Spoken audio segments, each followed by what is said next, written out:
El 70% de la superficie de nuestro planeta está cubierta de agua. Los mares y océanos esconden no solo diversos habitantes, sino también vestigios de la humanidad. Miles de barcos hundidos contienen pedazos de nuestra historia milenaria. Adentrémonos en estas profundidades marinas y descubramos qué secretos ocultan. Entonces imagina que te sumerges en el lecho marino y allí descubres, no solo los restos de un barco pirata del siglo XVI. Los hemos visto muchas veces en diversos programas documentales y hemos leído sobre ellos en los libros, por lo que ya no resultan tan atrayentes. Entonces te sumerges en el fondo del océano y encuentras una enorme cantidad de vajillas de porcelana. Y no es simplemente porcelana que puedes comprar en la tienda, sino platos de más de 500 años de antigüedad. La dinastía Ming China desarrolló el comercio marítimo para importar productos de países extranjeros hace varios cientos de años. Un barco no sobrevivió a una tormenta en el mar y se hundió en algún lugar en la pendiente noroeste del Mar del Sur de China. Allí, buzos descubrieron un barco hundido con una valiosa carga a bordo. Miles de tazas, platos y jarros de porcelana con hermosos patrones pintados yacían entre las algas y la arena del mar. Los expertos contaron todos los artículos y afirmaron que el barco transportaba alrededor de 100.000 ítems. Pero no todos terminaron en la bodega de carga. Los objetos de valor se esparcieron por cientos de miles de metros cuadrados. Un caso similar ocurrió en el mar Mediterráneo. Un hombre estaba buceando en la costa de Israel y descubrió accidentalmente la carga marítima hundida más antigua del Mediterráneo oriental. Entre los restos, piezas de esculturas y estructuras de mármol yacían en el fondo del mar. Eran tan antiguas que se cubrieron de algas y se convirtieron en parte del paisaje submarino. Otro hallazgo inusual fue descubierto en la cordillera de aguas profundas del Océano Pacífico, al norte de las islas hawaianas, en una de las reservas marinas más grandes del mundo. Un buque de investigación navegó a lo largo del lecho marino y descubrió una carretera. Parte del fondo estaba cubierta con baldosas de ladrillo amarillo. También era similar a las baldosas que se utilizan para revestir una piscina. Los investigadores realizaron una expedición en este lugar desconocido y publicaron videos en línea. Descendieron hasta una profundidad de aproximadamente 3 kilómetros y notaron un extraño sendero en el fondo hecho de ladrillos amarillos. Uno de los chicos bromeó y dijo que era el camino a la Atlántida. De hecho, el sendero no llevaba a ninguna parte. Y no fue hecho por humanos. La naturaleza creó este inusual paisaje. El lugar con losetas de piedra estaba en el fondo del lago, situado en la cima de una montaña submarina. Quizá en algún momento fue un volcán. El magma calentó la superficie y grietas aparecieron en el suelo. Estas hicieron que la superficie sólida pareciera un camino de ladrillos. De acuerdo, ¿qué tal si pasamos a algo más misterioso? Hace 20 años, un buque de investigación noruego descubrió agujeros extraños en el lecho marino en medio del Océano Atlántico. Luego, ya en 2022, otros investigadores hallaron algo similar, pero en el fondo del Océano Pacífico. Los científicos descubrieron alrededor de 200 agujeros en 3 lugares diferentes, a una profundidad de aproximadamente 3,5 kilómetros. Los hoyos estaban dispuestos en varias filas y debajo de cada uno había un túnel. Pero, ¿a dónde conducía? Para averiguarlo, primero necesitas descubrir quién hizo estos agujeros. Los científicos estudiaron animales que vivían a tal profundidad bajo una presión enorme. Imagina el peso de varias docenas de elefantes presionando una pequeña área del tamaño de una palma. Esa es aproximadamente la presión que ejerce el agua en estas profundidades. Pero aún así, algunos seres marinos han logrado adaptarse a tales condiciones. Los científicos han visto erizos de mar y gusanos, e incluso algunos peces grandes, pero ninguno de ellos hizo estos misteriosos hoyos. Vieron una extraña criatura con un cuerpo de tonos blancos y rosas dentro de uno de los agujeros.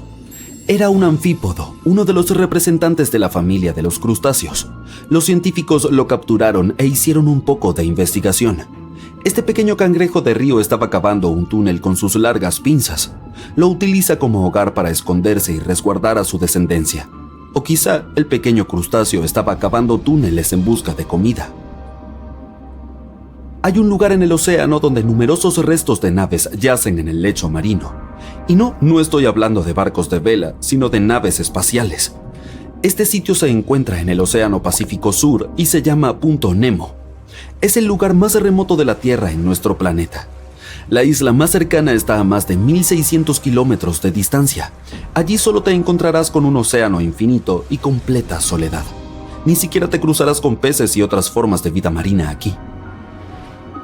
El lugar recibe pocos nutrientes de los océanos del mundo porque las corrientes submarinas y el viento casi no llegan a esta área. Hay distintos microorganismos en el Punto Nemo, pero no es por eso por lo que estamos aquí. La razón son las bolas de fuego que a veces caen del cielo al agua. No son meteoritos, sino pedazos de cohetes espaciales, naves o satélites que fallaron en su misión. El Punto Nemo es un desierto oceánico, por lo que los restos espaciales no pueden dañar a nadie aquí. Incluso si algún objeto pesado provoca una ola gigante, esta no alcanzará la Tierra más cercana, ya que perderá toda su fuerza en el agua. Algunos arqueólogos creen que la ciudad más antigua del mundo tiene aproximadamente 9.500 años de antigüedad, pero no la encontrarás en tierra firme, ya que se ubica en el lecho marino, en el Golfo de Cambay, cerca de la costa de India. Allí los científicos han hallado muchos artefactos antiguos, como esculturas, muebles y otros artículos de interior. Analizaron un pedazo de madera encontrado en el lugar y determinaron que tenía más de 9.000 años. Estas personas aún están tratando de determinar qué tipo de ciudad era y cuándo existió. La tumba de Tutankamón es un hallazgo arqueológico muy famoso. Pero, ¿sabemos acerca del lugar de entierro del faraón más reciente de Egipto? Es posible que la tumba de Cleopatra se encuentre en algún lugar de la antigua ciudad de Alejandría, pero el problema es que está bajo el agua. Después de aproximadamente 1.600 años se hundió hasta el fondo del mar debido a inundaciones y terremotos y sus ruinas fueron descubiertas en 1998. Los científicos y constructores planean construir túneles submarinos en su territorio para transformar la ciudad en un museo subacuático. Puedes encontrarte con un fenómeno natural inusual, el brínicle, en las profundidades del Ártico y el Océano Austral de la Antártida. Parece un carámbano en el agua que atrae a los organismos marinos hacia él y los congela. Cuando la sal fluye fuera de las grietas del fondo oceánico, se congela, ya que su densidad es mayor que la del agua que la rodea. Al contacto con agua dulce se convierte en hielo líquido y, pues sí, se congela. Estrellas de mar, erizos y crustáceos quedaron atrapados allí al ser congelados por esta sal. El famoso Stonehenge tiene un doble submarino. En el fondo del lago Michigan, a una profundidad de unos 12 metros, científicos encontraron varias piedras rectangulares dispuestas en un círculo, justo como el famoso monumento antiguo de Inglaterra. En una de ellas notaron algo similar a la imagen de un mastodonte, un animal parecido al elefante que se extinguió hace más de 10.000 años. A pesar de las aparentes similitudes con Stonehenge, algunos científicos creen que la naturaleza pudo haber creado este monumento. En 2012, científicos encontraron un extraño objeto similar a una nave espacial extraterrestre en el fondo del lago Báltico. Este objeto de piedra tenía túneles y escaleras a su alrededor. Cuando la foto del hallazgo llegó a internet, muchos periódicos comenzaron a escribir que era algo de otro planeta. Pero los profesionales analizaron el artefacto y dijeron que no había nada extraterrestre en él. Era una formación rocosa natural. Sin embargo, nadie sabe cómo la naturaleza puede haber hecho algo así. Si pudieras meterte en la máquina del tiempo y viajar a 1969, te encontrarías con algo espectacular. Lo que estás viendo no es un desierto cualquiera. Es una de las cataratas más poderosas, completamente seca. En el verano y el otoño de 1969, el lado estadounidense de las cataratas del Niágara se quedó sin agua durante 6 meses. Los investigadores querían estudiar la pared rocosa de las cataratas. Temían que se volviera demasiado inestable a causa de la erosión. La erosión es el proceso por el cual las fuerzas naturales como el agua y el viento desgastan los materiales terrestres. Por ejemplo, si ves que el hielo de los glaciares se vuelve turbio, significa que se está produciendo erosión. 3 saltos que cruzan la frontera internacional entre Canadá y Estados Unidos forman juntos lo que conocemos como las magníficas cataratas del Niágara. Sus nombres son Catarata Canadiense, Catarata Estadounidense y Catarata Velo de Novia, de mayor a menor según su tamaño. La catarata estadounidense se encuentra en su totalidad del lado de ese país, mientras que la canadiense está principalmente en el lado de Canadá, dividida por la Isla de la Cabra. La catarata Velo de Novia, la más pequeña de todas, está en el lado estadounidense, pero separada de las demás por la Isla Luna. ¿No te parece que Estados Unidos y Canadá tienen una frontera natural genial? Muchos no creían que se pudiera ir en contra de la naturaleza e impedir que fluyera una cantidad tan enorme de agua, pero fue posible.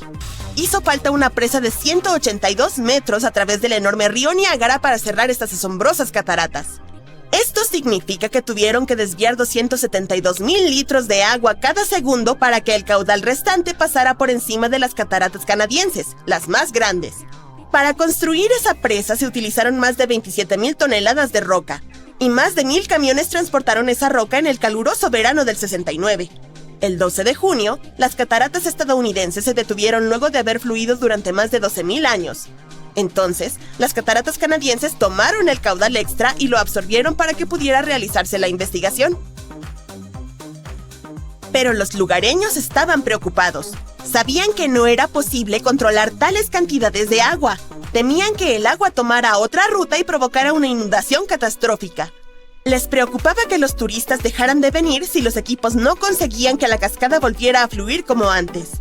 Pero los turistas siguieron acudiendo, incluso ese mismo verano, y tuvieron una oportunidad única de ver algo a lo que nadie había accedido antes ni después. Durante ese periodo se construyó una pasarela provisional a solo 6 metros del borde de las cataratas, ahora secas. Ayudaba a los trabajadores a limpiar el fondo de lo que antes era un río. Así, los turistas podían ir allí y explorar el paisaje salvaje de las cataratas que normalmente estaba bajo el agua, hostil e inaccesible para los visitantes. Mientras exploraban el fondo seco de las cataratas, los investigadores se toparon con millones de monedas diferentes que la gente había arrojado al agua durante décadas, quizá para pedir un deseo o con algún otro propósito. ¡Vaya! Un chanchito de las cataratas del Niágara. La mayoría de esas monedas fueron retiradas. Me pregunto quién se las habrá quedado. Pero desde hace un par de décadas, cada vez vienen más turistas. Imagínate todo lo que podrían encontrar ahora. Más monedas, por supuesto, pero también cámaras perdidas, drones errantes, teléfonos móviles y otras cosas que los visitantes descuidados podrían dejar caer accidentalmente en las cascadas.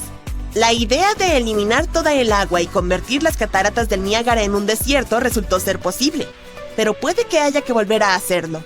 En 2020, los medios de comunicación informaron que 2 puentes peatonales de las cataratas del Niágara debían ser sustituidos o reparados.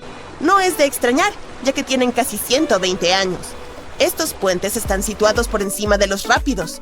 Los expertos debatieron si debían desviar el agua una vez más o no. La gente habla mucho de las cataratas del Niágara, y algunos creen que están entre las más altas del mundo, pero la verdad es que no es así. Son famosas, preciosas y sobrecogedoras, pero en lo que a altura se refiere, hay casi 500 cataratas en todo el mundo que son más altas que el Niágara.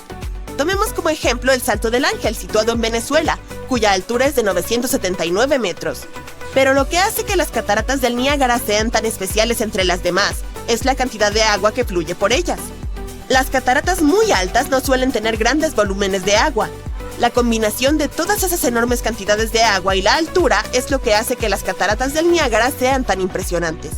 Además, son unas de las más rápidas. El río Niágara apareció tras la última edad de hielo, junto con toda la cuenca de los Grandes Lagos, de la que forma parte. Hace 18,000 años, esta impresionante catarata no existía. Grandes capas de hielo cubrían la zona del sur de Ontario. Tenían entre 1,5 y 3 kilómetros de espesor. A medida que las capas de hielo se desplazaban hacia el sur, fueron creando las cuencas de los Grandes Lagos. Luego se derritieron, liberando enormes cantidades de agua en las cuencas. En general, el agua que bebemos es agua fósil. Solo el 1% se renueva a lo largo del año, y el 99% restante procede de las capas de hielo. La península del Niágara no ha estado bajo el hielo desde hace casi 12,500 años. Cuando el hielo se derritió, las aguas resultantes empezaron a bajar, por lo que más tarde se convirtió en el río Niágara, el lago Erie y el lago Ontario. Tardó mucho tiempo, pero el agua acabó erosionando los acantilados y formando estas espectaculares cataratas. Seguramente te habrás dado cuenta de que el río Niágara es asombrosamente verde. Este color específico nos indica lo poderosa que es el agua cuando se trata de erosión. Cada minuto, las cataratas del Niágara arrojan más de 60 toneladas de minerales disueltos. Todo eso, junto con la sal disuelta y la roca finamente molida, hace que el color sea tan magnífico. Los habitantes de Estados Unidos y Canadá, o más exactamente, más de 1 millón de personas que tienen acceso a la zona, utilizan las aguas del río Niágara con distintos fines. Por ejemplo, para pescar, obtener agua potable, realizar actividades recreativas como nadar, navegar y observar aves, producir energía hidroeléctrica y mucho más. La primera central hidroeléctrica del mundo se construyó a finales del siglo XIX junto a las cataratas. Pronto empezó a dar sus frutos, porque la población obtuvo electricidad gracias a ella. Pero esta electricidad solo podía viajar 90 metros, así que había que realizar algunas mejoras. Nikola Tesla fue quien aceptó el reto e hizo los cambios necesarios. El científico descubrió que la electricidad podía viajar largas distancias si se utilizaba una corriente alterna. Hoy, varias centrales eléctricas ubicadas en las cataratas del Niágara proporcionan más de 2 millones de kilovatios de energía. Bien, te diré otro dato interesante. 1969 no fue el único año en que las cataratas del Niágara se detuvieron. En 1848, el agua no fluyó por allí durante casi 40 horas. Las cataratas ya eran muy célebres entre los turistas y una fuente de energía útil para la población local, así que no es de extrañar que todos entraran en pánico. Esta vez la culpa fue de la naturaleza. El hielo bloqueó el nacimiento del río Niágara. Un granjero estadounidense fue el primero en darse cuenta. Era el 29 de marzo y salió a dar un paseo justo antes de la medianoche. Pronto se dio cuenta de que no oía el potente rugido de las cataratas. Rápidamente se dirigió a la orilla del río y se quedó inmóvil, conmocionado. Apenas había agua. Las fábricas y los molinos tuvieron que cerrar porque dependían de eso.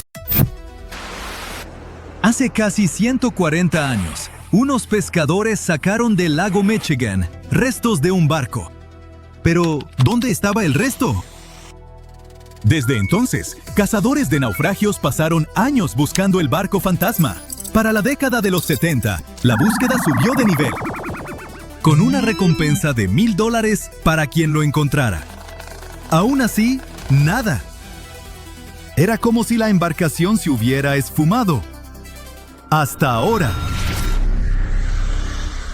Investigadores por fin hallaron un naufragio frente a Bailey's Harbor, Wisconsin. El barco, llamado F.J. King, desapareció en 1886. En ese entonces, esta nave de unos 43 metros tenía una misión clave: transportar grano.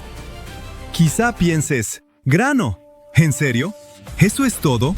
Bueno, no iba cargado con toneladas de oro o joyas, pero hay que ver el panorama completo. En aquel tiempo, Wisconsin era el granero de Estados Unidos. El estado producía enormes cantidades de alimentos, en especial trigo. De hecho, allí se cosechaba cerca de 1/6 parte del trigo del país. El campo estaba en auge. Y eso, claro, significaba mucho dinero. El F.J. King formaba parte de esa época dorada. Durante unos 19 años, transportó y comercializó grano y mineral de hierro por el canal Welland. Eso fue así hasta el 15 de septiembre de 1886. Ese día, la tripulación iba rumbo a Chicago para llevar mineral de hierro desde Michigan. Debía ser un viaje de rutina, pero los atrapó una tormenta poderosa. Las condiciones eran brutales, con olas de casi 3 metros de altura. La tripulación luchó desesperada por achicar el agua y mantener el barco a flote, pero las olas eran demasiado fuertes. Venían una tras otra. Los hombres trabajaron hasta no poder más. Las olas abrían las juntas del casco. A estas alturas, la catástrofe era inevitable. Así que el capitán William Griffin dio la orden de abandonar el barco. No les quedó más que salir. Los hombres agarraron sus cosas lo más rápido que pudieron y subieron al pequeño bote auxiliar. Eran las 2 de la madrugada. Todo a su alrededor era oscuridad. Mientras intentaban acercarse a la costa, el F.J. King se hundió de proa primero y de pronto, ¡boom! La tripulación miró atónita cómo la caseta de popa volaba por los aires y los papeles del capitán salían disparados a unos 15 metros de altura. Se quedaron en el bote hasta que los recogió una goleta que pasaba por ahí, llamada La Petite. La tripulación los llevó a Bailey's Harbor y momentos después, el capitán Griffin presentó un informe de naufragio. Ahí comenzó el verdadero misterio. En su informe, el capitán dijo que el barco se había hundido como a 8 kilómetros de la costa del lago Michigan, pero era solo su estimación. No se basaba en instrumentos, mediciones, ni nada por el estilo. Era lo que recordaba de esa noche. Una semana después, sin embargo, un farero local vio los mástiles de una goleta asomando del agua, mucho más cerca de la costa. Lo reportó a un periódico de la zona, y ahí sí comenzaron las preguntas. ¿Podría ser el FJ King? Aunque parecía una pista sólida, no llevó a nada. Nadie pudo encontrar el barco. Pasaron días, luego meses, luego años, hasta llegar a 2025. Fue entonces cuando un investigador llamado Brendan Baylod dijo basta. Reunió a un equipo de unos 20 científicos e historiadores para por fin dar con este naufragio histórico. Revisaron cientos de documentos originales sobre el barco y el día del hundimiento, armando pistas y acotando la zona donde podría estar. Muchos expertos le decían que ya lo dejara. Y, siendo justos, tenían razones de sobra para desanimarse. Al fin y al cabo, toda esa zona ya se había rastreado una y otra vez. No había manera de que el barco siguiera ahí. Pero Baylod no se rindió. Bueno, la verdad, él también pensaba que era poco probable. Pero trabajar en encontrar el barco fantasma tenía otros beneficios. Su equipo quería ganar experiencia práctica con un sonar de última generación recién estrenado. Con eso en mente, se lanzaron a la misión y el 28 de junio partieron hacia el lago Michigan. Bien, pero ¿por dónde empezar? Primero, Baylod tenía que aclarar algo. Cuando ocurrió el naufragio, ¿quién decía la verdad sobre la ubicación del barco? ¿El capitán o el farero? Esa respuesta los guiaría en la dirección correcta. Luego, Baylod consideró algo que quizá tú también te preguntaste. ¿Cómo podía el capitán saber con certeza dónde estaban? Estaba completamente oscuro. Venía de pelear por mantener su barco a flote. No veía gran cosa. Estaba agotado y probablemente con hambre. Definitivamente no estaba pensando con claridad. Ahí fue cuando el investigador entendió que las indicaciones del farero probablemente eran más precisas. Por suerte, encontró la nota periodística de 1886, la misma que mencioné antes, donde el farero daba un detalle más preciso de dónde había visto por última vez los mástiles. Lo siguiente que hizo el investigador fue trazar un cuadrante de unos 5 kilómetros cuadrados alrededor de ese punto, y el equipo decidió mapear el fondo del lago dentro de ese cuadrante con su tecnología avanzada. Así que, ahí estaban, a bordo del Shoreline, un barco turístico que normalmente lleva visitantes por la península. Pero ese día no esperaban encontrar nada. Su único objetivo esa tarde era probar su nuevo sonar de barrido lateral, con mucha más capacidad que el modelo anterior que venían usando. Pero después de unas 2 horas de búsqueda, pasó algo extraño. El sonar emitía ondas para mapear el oscuro fondo del lago Michigan, cuando empezó a comportarse de manera un poco distinta, y a medida que las imágenes se fueron ensamblando, revelaron una forma inconfundible. ¡Un barco! ¡Bingo! ¡Lo habían encontrado! Resultó que el naufragio estaba a menos de 800 metros de donde el farero había dicho que estaría. A estas alturas, algunos de la tripulación tuvieron que pellizcarse. No podían creer lo que veían. Se quedaron boquiabiertos, no solo por encontrar el barco tan rápido, sino por lo bien conservado que estaba. Sí, los investigadores tenían esperanza, pero también pensaban que el barco estaría hecho pedazos. Al fin y al cabo, iba cargado con mineral de hierro, y el peso de todo ese metal pudo haberlo destrozado aún más. Pero no. Para sorpresa de todos, el casco estaba casi íntegro. Sí, la parte delantera por estribor estaba aplastada, pero lo demás seguía ahí. Los investigadores incluso hallaron pertenencias y utensilios de cocina de la tripulación esparcidos por el fondo del lago. Superado el impacto, llamaron a arqueólogos para examinar el sitio y crear un modelo tridimensional del naufragio. Este es el 5º gran naufragio que Baylod y su equipo han encontrado en los últimos 3 años. Pero la verdad es que esta región está llena de misterios que aún esperan ser descubiertos. El FJ King es solo uno de alrededor de 6,000 barcos que sufrieron daños o se perdieron en incidentes en los grandes lagos durante el siglo XIX. Y se estima que cientos de esos pecios siguen ocultos en el fondo de los lagos. Superior, Michigan, Huron, Erie y Ontario. Por fortuna, hallazgos como este podrían volverse cada vez más comunes. De hecho, hoy se encuentran más naufragios que en cualquier otro momento de la historia. Los avances tecnológicos han abaratado y hecho más accesible el escaneo del fondo de los lagos, no solo para profesionales, sino también para aficionados. Y el perfil de los cazadores de naufragios de hoy ha cambiado. Ahora buscan pecios más por su valor histórico que por encontrar tesoros. Otro proyecto que podría ayudar a descubrir aún más naufragios en los grandes lagos se llama Lakebed 2030. Podría cambiarlo todo, porque su objetivo es mapear todo el fondo lacustre y por ahora solo se ha explorado alrededor del 15%. Eso significa que los grandes lagos quizá todavía esconden sus secretos más grandes. Y eso, cuando menos, es súper emocionante. Costa Concordia. The Costa Concordia. The Costa Concordia. The Costa Concordia. The Costa Concordia. Costa Concordia. The Costa Concordia. Costa Concordia. El desastre del Costa Concordia es una tragedia que cobró docenas de vidas, pero quedó registrado como totalmente evitable y que nunca debió ocurrir. El desastre fue causado porque el capitán se desvió del curso. Y no fue para esquivar un iceberg o arreglar un problema del motor. Quería hacer una maniobra llamativa conocida como saludo marítimo. Es cuando un crucero enorme navega demasiado cerca de la costa para que la gente en tierra pueda saludar. Desafortunadamente se convirtió en el saludo más catastrófico de la historia, cobrando 32 vidas. Era 2012. Más de 4,000 personas abordaron el Costa Concordia para un relajado crucero de 7 días por el Mediterráneo. Pero el capitán Francesco Schettino no estaba conforme con solo seguir una ruta segura y aburrida. Entonces, el 13 de enero, tras salir de Civitavecchia, Italia, se dirigió hacia la isla Giglio para hacer su gran saludo. ¿Tenía autorización? No. Así que ordenó a la tripulación cambiar el rumbo.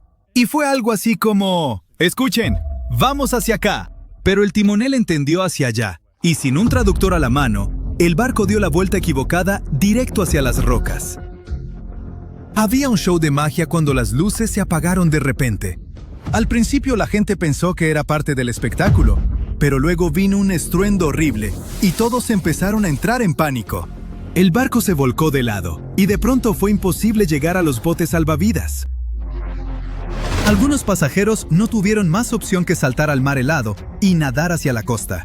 Y no era solo agua fría, era frío de hipotermia, del tipo que te congela los músculos y te paraliza brazos y piernas en minutos. Y para empeorar las cosas, el barco ni siquiera había hecho un simulacro de emergencia.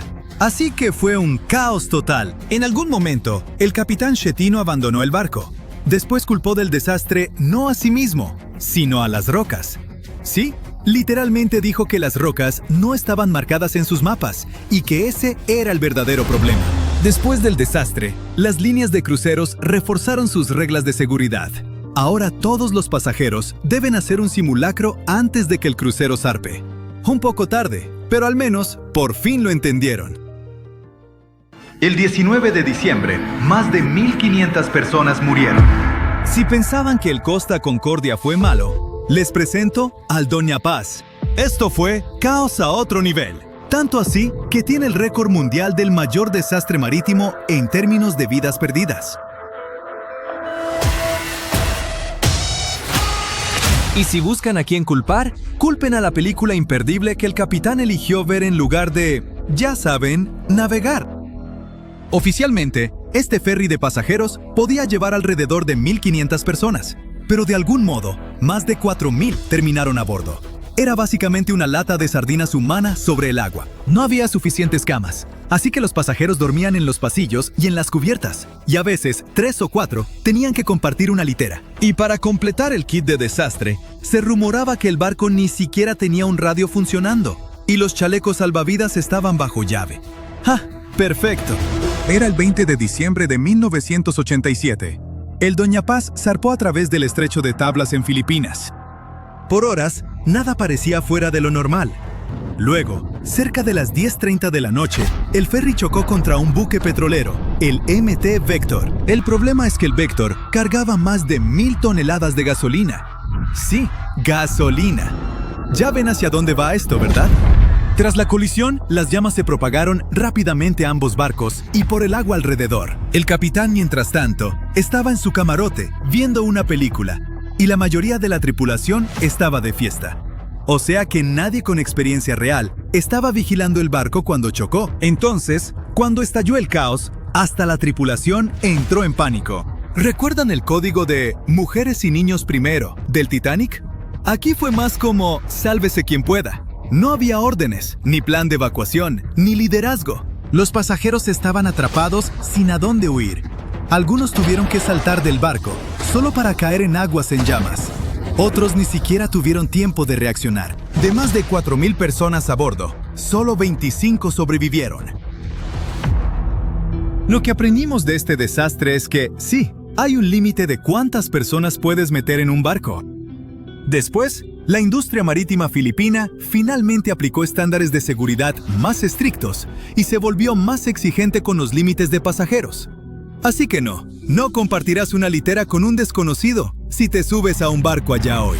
Si el Doña Paz es conocido como el Titanic de Asia, entonces el MV Leyula es la versión de África. En 2002, este ferry debía hacer un viaje de Ziguinchor a Dakar.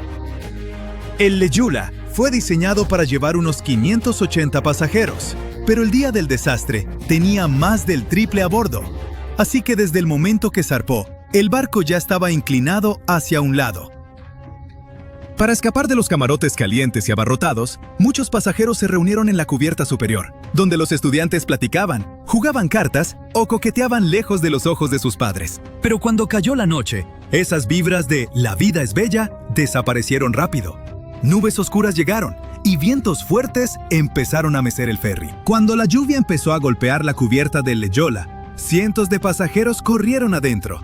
Entonces, el barco se inclinó de golpe hacia la izquierda y el agua empezó a entrar a chorros. La carga no estaba bien asegurada, así que todo se deslizó hacia un lado. Hasta un generador pesado se soltó y de pronto todo quedó a oscuras. El pánico se propagó. La gente se agarró de lo que pudo: barandales, cuerdas, otros pasajeros. Pero el barco se inclinó demasiado. En minutos, el ferry se volcó frente a la costa de Gambia. La mayoría de los viajeros quedaron atrapados adentro. Solo 64 personas sobrevivieron. Incluso después de 2 décadas, nadie ha sido realmente responsabilizado. Algunos culpan al mal clima, pero otros dicen que fue error humano. Y honestamente, hubo muchos de esos. Demasiadas personas a bordo, advertencias ignoradas y un rescate dolorosamente lento. Solo esperemos que nada tan trágico vuelva a pasar.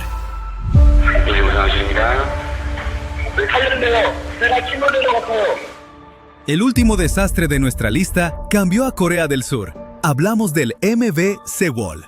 Era abril de 2014.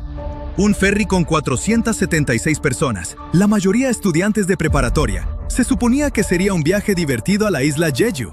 Ya saben, selfies, botanas, brisa marina. Pero 304 personas nunca regresaron a casa. Los que sobrevivieron fueron rescatados principalmente por barcos pesqueros y embarcaciones comerciales cercanas, porque el equipo de rescate oficial tardó unos 30 minutos en llegar.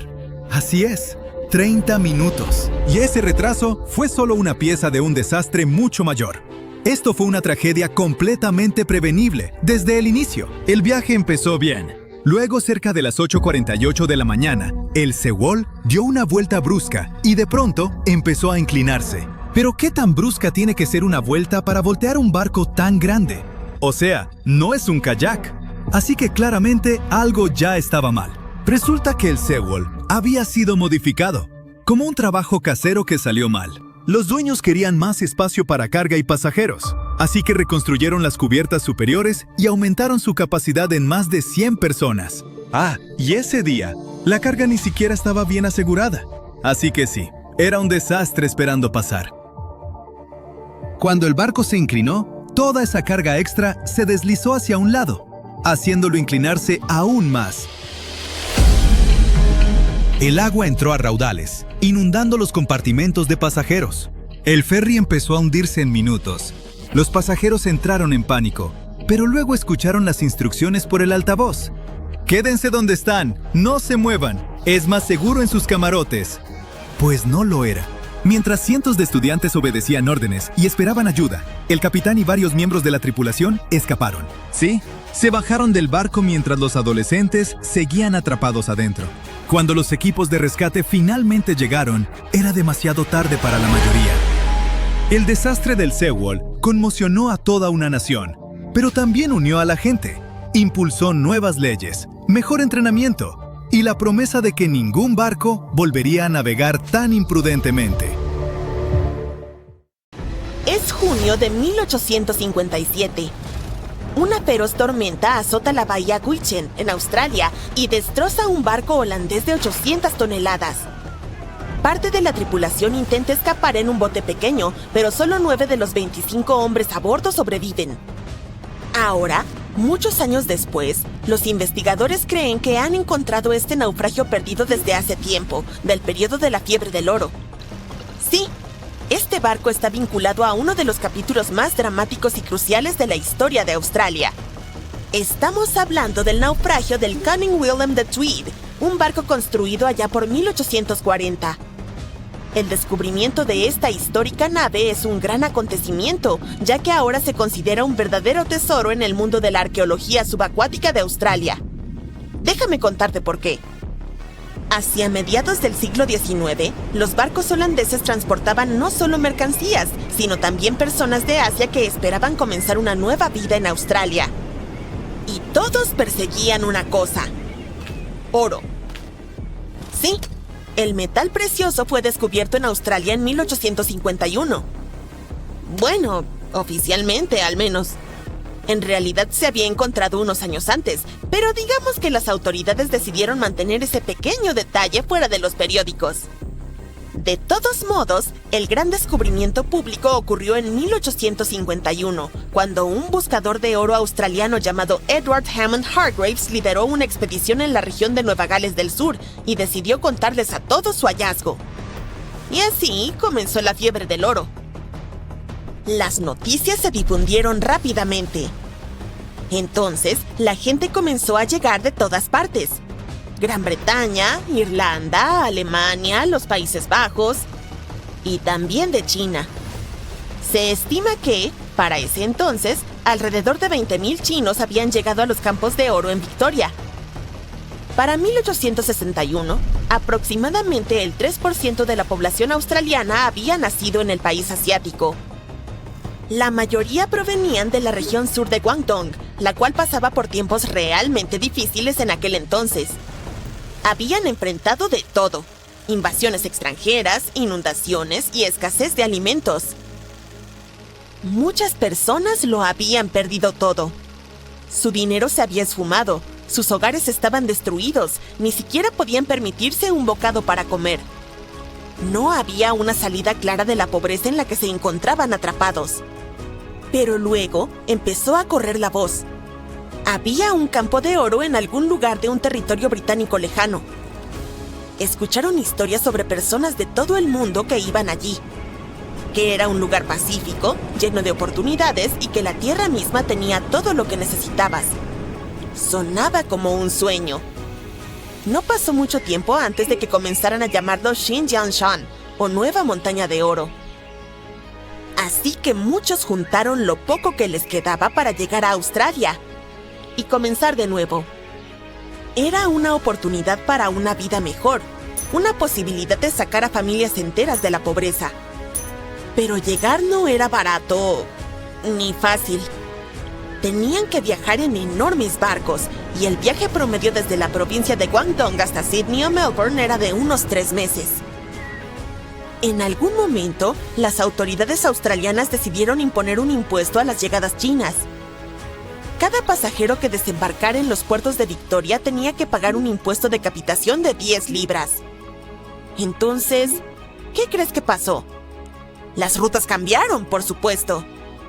En lugar de atracar directamente en Victoria, los barcos comenzaron a detenerse en Robe, un pueblo ubicado en la parte sureste de Australia del Sur. Desde allí, las personas caminaban alrededor de 400 kilómetros hasta llegar a los yacimientos de oro, solo para evitar pagar el impuesto. Y en esta zona es exactamente donde se descubrió el Cunning William de Tweed. Sí, nuestro barco holandés fue encontrado frente a la costa de Robe. Y fue uno de los muchos barcos que llevaron pasajeros chinos a Australia. Ahora puedes ver por qué es históricamente importante, ¿verdad? El 16 de junio de 1857 desembarcó a unas 400 personas para que pudieran comenzar de nuevo su vida. Sin embargo, el barco en sí no tuvo un final feliz. Después de dejarlos, se suponía que debía continuar su viaje, pero se desató una tormenta. Así que el barco tuvo que echar anclas y esperar en la bahía de Gwich'en. El clima empeoraba cada vez más. El ancla comenzó a arrastrarse y para el 30 de junio se había perdido por completo. El capitán, llamado Hendrik Giesen, tuvo que actuar rápido. Tomó la decisión de encallar el barco con la esperanza de salvar tanto la nave como a su tripulación. Pero hubo un problema. El barco encalló en Long Beach, a unos 5 kilómetros al este de Robe, y comenzó a desmoronarse rápidamente en los mares agitados. El resto de la historia es trágica. 16 marineros se ahogaron cuando uno de los botes pequeños del barco se volcó. Solo 9 hombres lograron salir con vida. El capitán Giesen permaneció a bordo del naufragio. Finalmente, llegó a la orilla aferrándose a un barril. Afortunadamente, las personas que estaban en la playa lograron sacarlo del mar usando una cuerda. Unos meses después, las cosas del naufragio fueron vendidas a un hombre de Robe llamado Jacob Chambers por 225 libras, que era una cantidad bastante grande de dinero en esa época. Y eso se debe a que la gente pudo salvar una buena cantidad de objetos del naufragio, como la campana, algunas puertas y tablones de madera del casco. Esas puertas y algunos de los maderos se utilizaron más tarde para construir el Caledonian Inn, un histórico hotel de piedra de 2 pisos que se levantó en 1859. En cuanto a la campana, se dice que fue utilizada en la escuela primaria Robe durante más de 100 años. Pero los investigadores no están tan seguros de esa parte. Lo que sí sabemos es que la mayoría de los restos del barco todavía estaban desaparecidos, hasta ahora. Después de 3 años de arduo trabajo, un equipo afiliado al Museo Marítimo Nacional de Australia cree que finalmente han encontrado el Cunning William de Tweed. El proyecto comenzó en abril de 2022 y su objetivo principal ha sido buscar, localizar y llevar a cabo un estudio arqueológico de los restos del naufragio. Para ello, utilizaron principalmente 2 herramientas: detectores de metales subacuáticos y un magnetómetro marino, un dispositivo que detecta cambios en el campo magnético del fondo marino. Pronto, esta tecnología comenzó a detectar un montón de anomalías en el área donde se creía que estaba el naufragio. Y por anomalías me refiero a señales extrañas, pistas de que algo podría estar enterrado bajo el lecho marino, probablemente oculto bajo capas de arena o lodo. Creen que esas señales provenían de las partes de hierro del cabrestante de la embarcación, que es un gran torno situado en la parte frontal del barco, utilizado para levantar las anclas. Algunas de esas piezas sobresalían ligeramente del lecho marino, junto con un marco de hierro parcialmente expuesto. También divisaron una tabla de madera bien conservada debajo del cabrestante, lo que sugiere que el casco del barco se encuentra todavía allí abajo, solo que enterrado bajo la arena. Entonces, ¿por qué están tan seguros de que este naufragio es el del Cunning William de Tweed? Bueno, básicamente por 3 razones. Primero, la ubicación.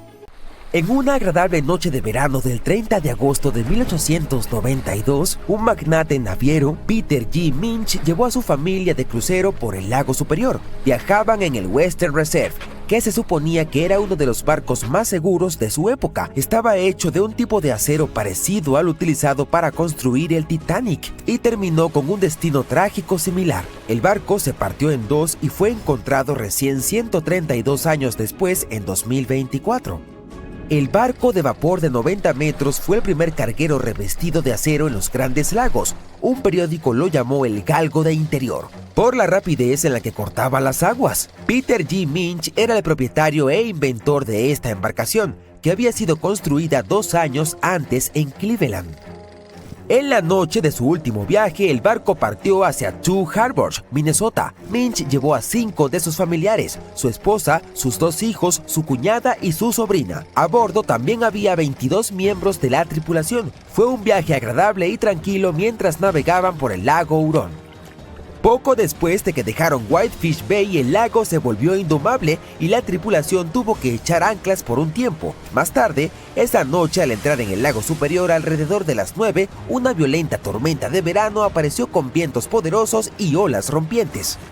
Entonces el desastre. El barco comenzó a partirse en dos. En solo 10 minutos el Western Reserve estaba completamente bajo el agua. Todos lograron subir a los botes salvavidas. La familia Minch, con algunos miembros de la tripulación, tomó el de madera y las 10 personas restantes se metieron en el de metal. Pero la tormenta fue tan brutal que el bote de metal se hundió de inmediato y solo unos pocos lograron subir al otro bote salvavidas.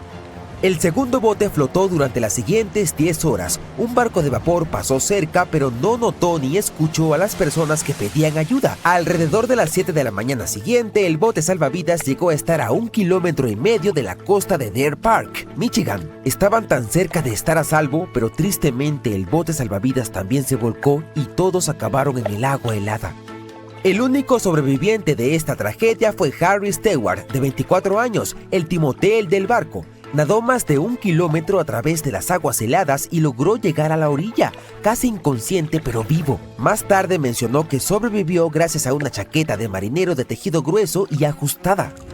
El Western Reserve estuvo perdido durante más de 100 años, hasta que un par de exploradores decididos finalmente lo localizaron. Pasaron más de 2 años buscando sin descanso los restos en la península superior de Michigan. Darryl y Dan Ertel encontraron el barco utilizando un sonar de barrido lateral que abarca 0,8 kilómetros a cada lado. Un día vieron un pequeño punto en el lado izquierdo del escaneo.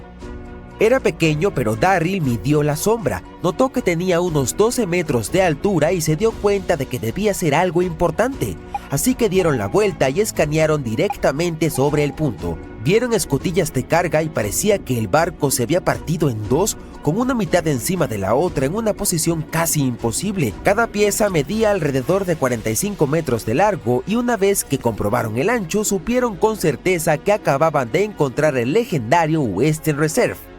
Los historiadores aún no están seguros de por qué el barco que se suponía que era insumergible se partió por la mitad de repente, pero tienen algunas teorías. Una idea es algo llamado curvatura. Sucede cuando el barco sube sobre una ola gigante y la proa y la popa quedan suspendidas en el aire sin nada debajo para sostenerlas. Eso ejerce una tremenda presión en el medio y se dobla como un palo cuando tiras de ambos extremos. Otra razón plausible tiene que ver con el acero del que estaba hecho el barco. En aquel entonces, el acero era el nuevo y más popular sustituto del hierro. Sin embargo, el control de calidad no era perfecto. Algunas placas de acero no se fabricaron adecuadamente, lo que pudo haber ocasionado un punto débil significativo en el casco del barco. También existe la posibilidad de que el barco no tuviera suficiente lestre, que es el peso utilizado para mantener la estabilidad, o quizás no estaba bien equilibrado. Lamentablemente, solo 8 semanas después de la tragedia del Western Reserve, otro buque que había sido construido al mismo tiempo con placas de acero similares repitió el destino de su gemelo. El W.H. Gilcher era un carguero a vapor de lago utilizado para transportar mercancías entre puertos en los Grandes Lagos. Partió en lo que se suponía que sería un viaje de rutina el 26 de octubre de 1892, cargado con más de 3,000 toneladas de carbón. El barco dejó Buffalo con rumbo a Milwaukee. El capitán Letts H. Weeks y una tripulación de 18 personas estaban a bordo. Todo parecía normal al principio y para la tarde del 28 de octubre, el barco pasó por el estrecho de Machinicac y entró en el lago Michigan. Se esperaba que llegara a Milwaukee el día 30, pero nunca lo logró. Una tormenta muy fuerte azotó el lago Michigan y el lago Huron el 28 y 29 de octubre, causando estragos en los planes de viaje de muchas embarcaciones. Cuando la tormenta finalmente pasó y los barcos comenzaron a llegar al puerto, la gente empezó a reconstruir lo que había sucedido. Al W.H. Gilcher, un capitán que estaba navegando cerca con su goleta, dijo que vio un gran vapor luchando contra la tormenta a unos 30 kilómetros al noreste de la isla North Manitou, alrededor de las 8 de la noche del 28. El barco parecía indefenso y no había movimiento ni señales de vida. Otro capitán vio más tarde muebles y partes del puente de un barco flotando en el lago cerca de la isla South Manitou. Posteriormente, 2 vapores más recogieron piezas rotas del puente del W. Gilcher en la misma zona. Se hizo evidente que la tormenta había destruido al carguero y trágicamente nadie sobrevivió. Los Grandes Lagos son un verdadero punto clave para los naufragios y ha habido entre 6.000 y 10.000 aquí desde el siglo XVII. En 1679, Le Griffon se convirtió en el primer barco europeo en desaparecer sin dejar rastro en los lagos. Navegó desde Buffalo, Nueva York, hasta Green Bay, Wisconsin, pasando por el lago Erie, el río Detroit, el lago St. Clair y el lago Huron antes de llegar al lago Michigan. Después de una parada en Green Bay, comenzó a regresar y luego nunca se lo volvió a ver. En 1975 ocurrió uno de los naufragios más famosos cuando el enorme carguero de minerales de 220 metros, el SS Edmund Fitzgerald, se hundió en el lago Superior. Se suponía que una tormenta otoñal se mantendría muy al sur de su ruta, pero las cosas cambiaron rápidamente. Otro buque de carga, el Arthur M. Anderson, lo seguía de cerca y mantenía contacto por radio con el capitán del Fitzgerald, Ernest McSorley. Para la tarde del 10 de noviembre, las olas se estrellaban contra la cubierta y ráfagas de viento de más de 130 kilómetros por hora golpeaban con fuerza a ambos barcos. A las 7:20 de la tarde, el Anderson ya no pudo comunicarse con el Fitzgerald por radio y había desaparecido del radar. No hubo llamada de socorro ni advertencia. El enorme barco simplemente había desaparecido. Más tarde, los equipos de búsqueda encontraron el naufragio a más de 160 metros bajo la superficie, partido en 2 enormes pedazos. Ninguno de los 29 miembros de la tripulación sobrevivió y nadie presenció lo que sucedió.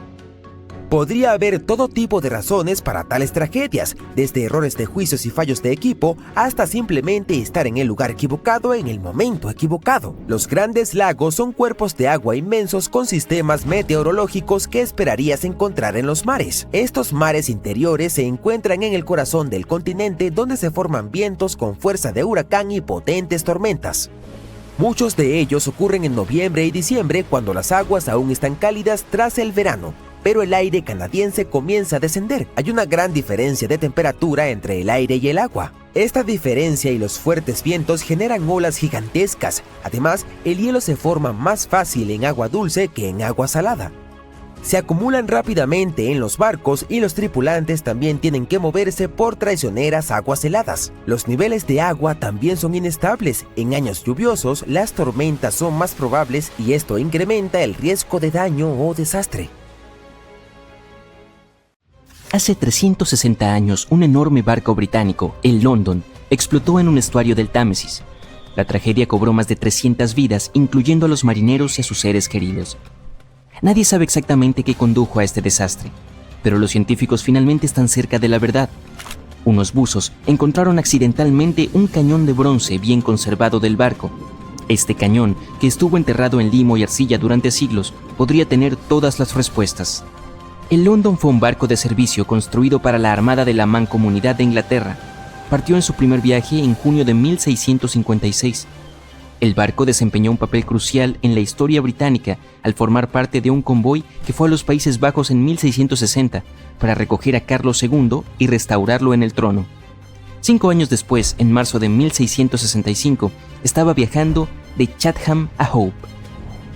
Desde allí, el almirante John Lawson se suponía que debía llevarlo al mar, pero justo antes de llegar a la boya del Nowhere, la pólvora explotó repentinamente en el barco. Unas 25 personas que estaban en la cabina de popa y el camarote sobrevivieron, pero más de 300 se ahogaron. El barco se partió en 2 pedazos.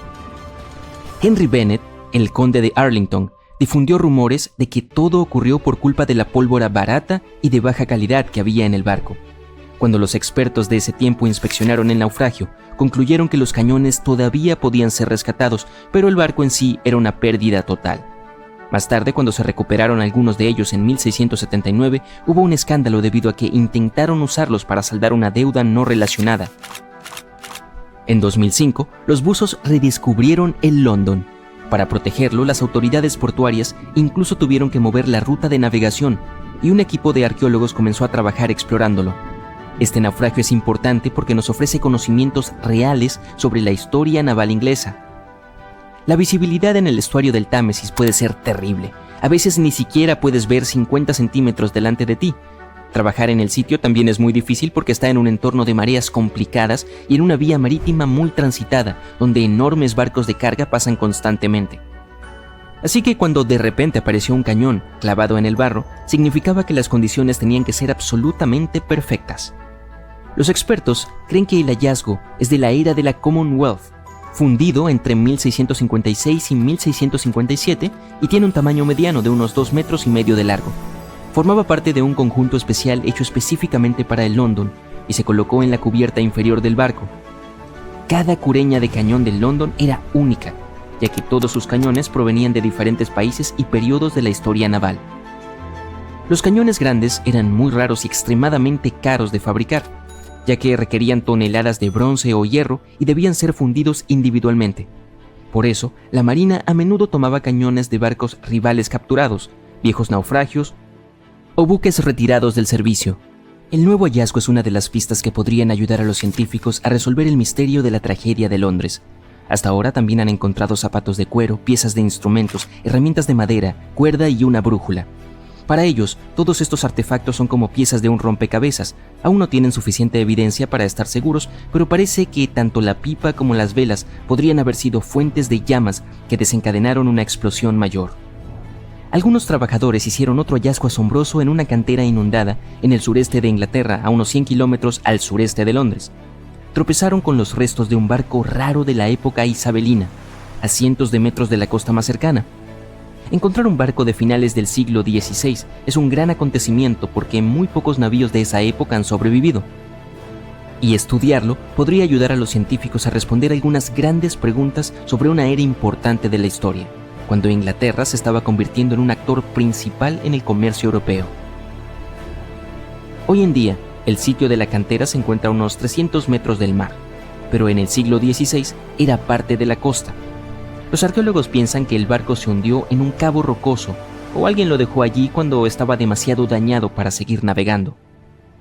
Aún no lo han identificado, pero estudiaron más de 100 piezas de su casco de madera, leyeron los anillos de los árboles y descubrieron que fue construido con robles ingleses talados entre 1558 y 1580. En esa época, el norte de Europa estaba cambiando del antiguo método clinker, donde las tablas se superponían como escamas de pescado, al estilo Carvel del Mediterráneo, en el que las tablas eran lisas y se unían entre sí, clavadas a un bastidor interno. La madera vieja se suele pudrir rápidamente cuando está expuesta al aire o al agua.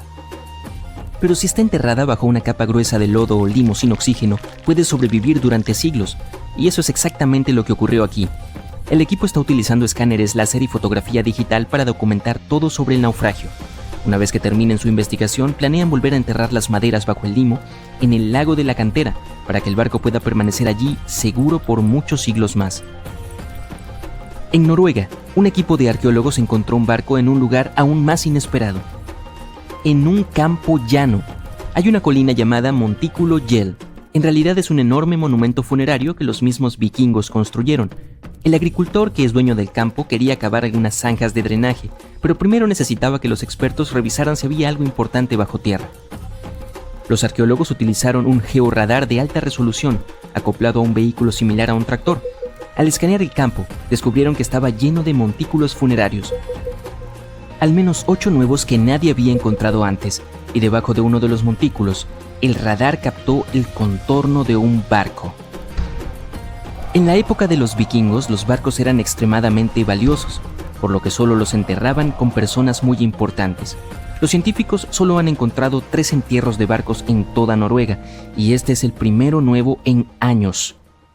El equipo cree que este barco es de la época vikinga, probablemente entre los años 500 y 1000 después de Cristo.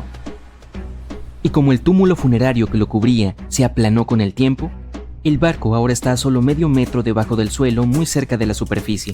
Mide cerca de 20 metros de largo y el radar mostró que partes como la quilla y las tablas del suelo están preservadas. Los arqueólogos planean explorar más utilizando herramientas no invasivas para no dañar nada por accidente. Si es necesario, comenzarán una excavación. Muy lejos de Noruega, en el desierto de Namibia, un minero en busca de gemas encontró accidentalmente un naufragio legendario de casi 500 años de antigüedad. Los trabajadores llamaron a un arqueólogo para examinarlo y pensaron que debían ser los restos de un buque mercante portugués, el Bom Jesus, que había desaparecido misteriosamente en el siglo XVI. El Bom Jesus había partido de Lisboa cargado de tesoros con destino a India, pero en algún lugar del extremo sur de África, una tormenta brutal lo arrojó contra la costa de Namibia. El barco se estrelló contra las rocas, se desintegró y desapareció bajo las olas. Cuando los arqueólogos exploraron el naufragio, encontraron partes del barco esparcidas por la costa y enterradas bajo una gruesa capa de arena, lo que en realidad salvó a los restos de pudrirse. Incluso descubrieron tesoros, más de 40 toneladas de carga que se habían derramado del cofre del capitán bajo el agua cuando se rompió el casco. Había cañones, espadas, telas, herramientas que los marineros usaban para navegar guiándose por las estrellas y, lo más importante de todo, 1845 lingotes de cobre, piezas sólidas de metal que pesaban en total entre 16 y 17 toneladas. Los científicos pudieron incluso leer las antiguas marcas comerciales estampadas en los lingotes y revelaron así que fueron hechos por una rica compañía comercial alemana. Y luego estaba el gran premio, más de 2.000 toneladas de oro y plata de todo el mundo: Portugal, Venecia, Francia y los estados moros, además de 105 colmillos gigantes de elefante que pesaban cerca de 2 toneladas. Los colmillos probablemente iban camino a convertirse en artículos de lujo como joyas y finas tallas. Pruebas de ADN mostraron más tarde que el marfil provenía de elefantes del bosque y la sabana del oeste de África. Sin embargo, no encontraron muchos huesos, lo que significa que la tripulación o bien logró escapar o se perdió para siempre en el mar. Un barco lleno de oro y otros tesoros valorados en más de 13 millones de dólares fue encontrado en medio del desierto de Namibia después de casi 500 años. El trabajador que lo encontró estaba buscando diamantes, pero terminó con algo mucho más valioso para la historia. Había algunos bloques de cobre, algo de madera, tuberías y colmillos de elefante. Los mineros llamaron a un arqueólogo que pronto se dio cuenta de que no era una playa alterada como pensaban, sino un naufragio. Todas las pruebas mostraron que se trataba de un barco mercante portugués, Bom Jesus, que desapareció en el siglo XVI. Los expertos creen que era un tipo especial de barco, más grande, fuerte y resistente que los antiguos barcos de Portugal y España. Estos navíos se construyeron para llevar a los exploradores portugueses en largos viajes a lugares lejanos como India, China y Japón, y regresar con toneladas de carga. Es probable que el Bom Jesus estuviera transportando tesoros de Lisboa, Portugal, hacia el oeste de la India. Pero parece que en su camino alrededor del extremo sur de África, cerca de Namibia, una gran tormenta empujó al barco demasiado cerca de la costa. El barco chocó contra una roca, se volcó y se rompió, y se hundió en el océano. Los arqueólogos encontraron un tesoro del cofre del capitán bajo el agua, que probablemente se cayó cuando se rompió el casco de madera. También hallaron piezas del barco esparcidas a lo largo de la costa, tal vez por la violenta tormenta y más tarde por la construcción en la zona. La tormenta debió haber sido muy feroz, pero no se encontraron muchos huesos, lo que significa que la mayoría de la tripulación podría haber sobrevivido o se perdió en el mar. El barco estaba dividido en 3 secciones y sorprendentemente bien conservado, gracias a las gruesas capas de arena que lo cubrían y prevenían su deterioro. Los arqueólogos que estudiaron el naufragio descubrieron más de 40 toneladas de carga. Había cañones, espadas, bloques de metales como plomo y estaño, telas y herramientas que los marineros usaban para navegar siguiendo las estrellas mientras cruzaban el océano. El descubrimiento más emocionante fue el de 1845 lingotes de cobre que pesaban entre 16 y 17 toneladas. Estos lingotes de cobre, de metal puro, están todavía en excelentes condiciones porque el casco del barco y las capas de arena los protegieron del agua del océano. Los científicos incluso lograron leer las marcas comerciales que tenían y descubrieron que fueron fabricados por una compañía comercial alemana muy rica. También había más de 2.000 monedas brillantes de oro y plata de diferentes países, de acuñación portuguesa, veneciana, francesa y morisca, y 105 colmillos de elefante enormes que pesaban alrededor de 2 toneladas. Los colmillos probablemente estaban destinados a convertirse en artículos de lujo en el destino. Los arqueólogos tomaron algunas muestras de ADN de los colmillos y descubrieron que provenían de elefantes de bosques y sabanas de África Occidental. Los investigadores tuvieron suerte de que el barco fuera encontrado en una zona restringida de extracción de diamantes. No hubo carroñeros que pudieran apoderarse de los tesoros. El Bom Jesus sigue siendo el naufragio más antiguo y valioso que se ha descubierto en la costa occidental de África subsahariana. Otro naufragio encontrado recientemente por accidente estaba enterrado bajo una duna de arena de 3 metros de altura cerca del mar Caspio.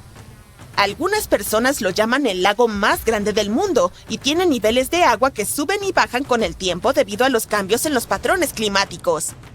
Estos cambios pueden mover la arena y develar cosas como este naufragio y otros tesoros a lo largo de la costa. A medida que la duna desaparecía lentamente, el barco comenzó a mostrarse. Antes de desenterrarlo, los científicos estaban preocupados de que las olas del mar pudieran dañar el naufragio. Para protegerlo, construyeron un muro usando miles de sacos de arena para mantener las olas alejadas.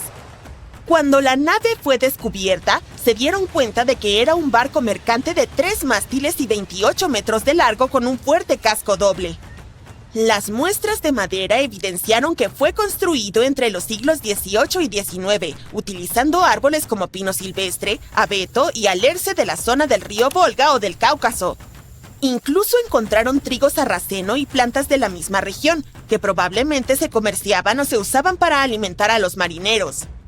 Esto prueba que el barco era parte de un grupo de naves mercantes que antiguamente navegaban por el mar Caspio.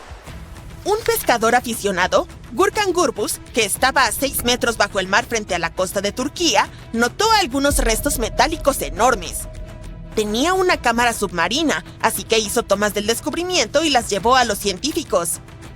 Ellos inmediatamente comenzaron una investigación y descubrieron que debía ser un naufragio de las primeras décadas del siglo XX. Podría ser uno de los barcos del Imperio Otomano que tenían la importante misión de entregar suministros, pero desapareció sin dejar rastro. Los científicos obtuvieron permiso para estudiar en detalle este naufragio del Mar Negro con el fin de aprender más sobre sus misterios. Esperan encontrar los documentos del astillero para obtener algunas respuestas, ya que el barco en sí está en condiciones terribles y es complicado trabajar con él.